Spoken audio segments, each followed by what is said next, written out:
It is still upon Kenyans to choose wisely leaders. And the more you continue to choose incompetent leaders, the more you will continue to suffer. The reason why I am saying this is because Kenyans, you have your own eyes and you understand how now things are worsening in this country. Most leaders in UDA, they have realized that they are incompetent and the only solution they can do is to resign, vacate the office. And their resignation is coming after they are done and dusted. Some of them are being chased away by this government. Some of them are just resigning by saying to themselves, this government of Ruto is going nowhere. I'm shocked, as some of you are also shocked. Justin Muturi have called for resignation, and we want to find out why do you think Muturi is now resigning.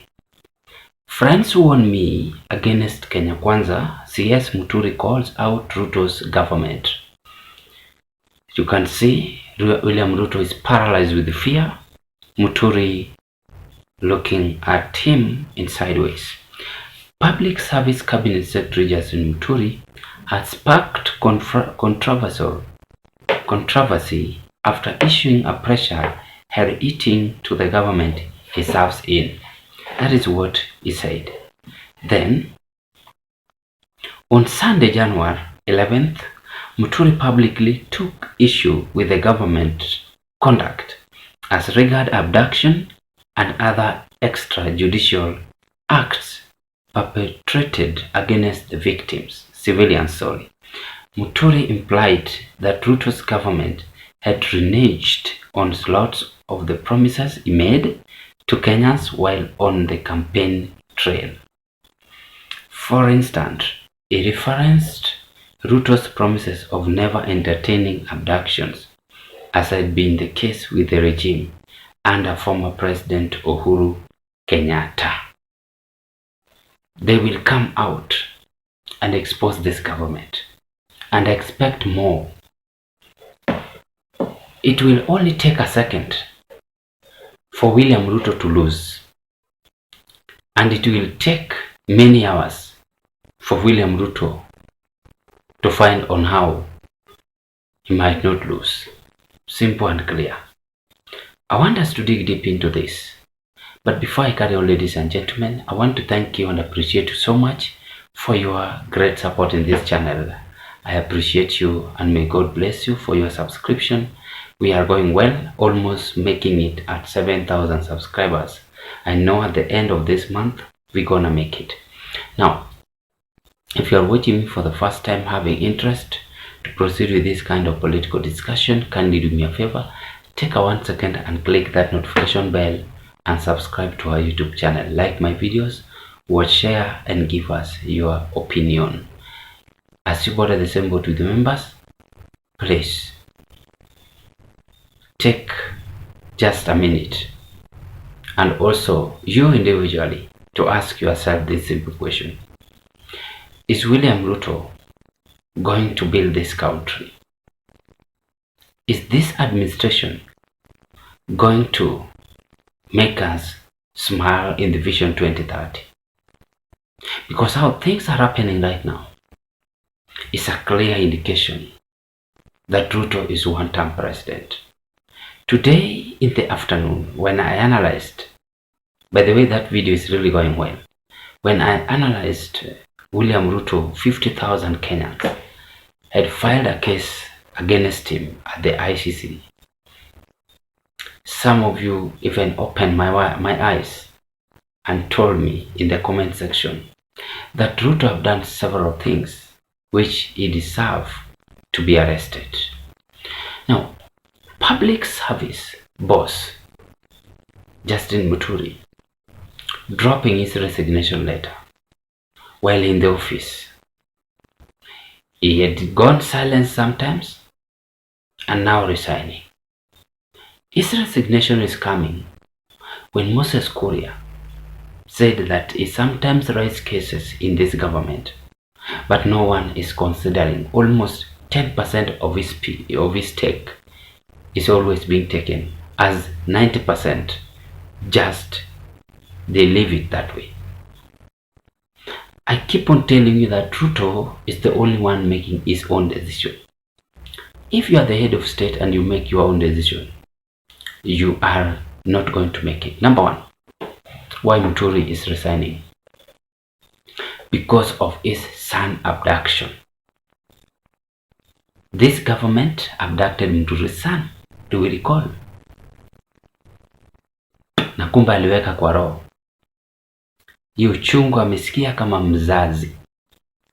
Wengi wao wanaongea tu. People like Kimani Ichung'wah should also feel that pinch. What about if his son is abducted? I hope they are listening and watching. People like Oscar Sudi, people like Ruto himself should feel that pinch if his son is abducted. So Justin Muturi felt it. And now, let me vacate because this government we discuss about the abduction, they never fulfilled the promises. Now, they are still continuing to abduct Kenyans.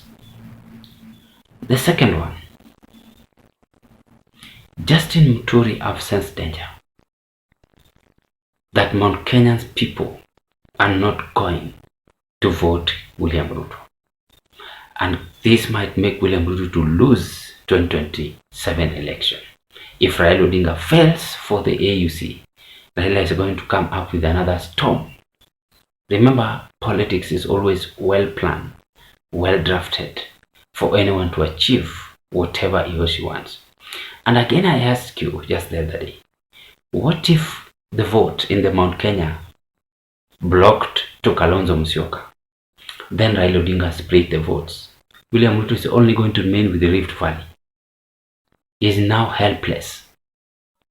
Some of you are just seeing it like this, but when you view it deeply, he is now helpless and now running helter-skelter to seek help from someone like Raila Odinga, someone like Uhuru Kenyatta. At the end, you will realize that even these people might dump him. The third point, regarding Gachagwa's impeachment. Did you even see Justin Muturi on regarding Gachagwa's impeachment case? He wasn't there. Or I'm wrong. Even if he was there, but he was not much active as many leaders. They had been friends for long.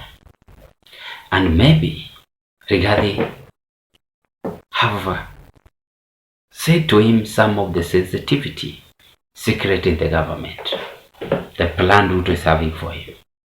You never know. The fourth point, William Ruto's failure. That is the best one and the best observation you can as well testify. Justin Muturi have also confirmed to us that they made up promises. Any of these promises, they are not taking it serious, as most of them are after 2027. Now, Justin Muturi is escaping, but Kenyan's wrath, the central wrath, should also be based on him because he's also incompetent. Let him not hide.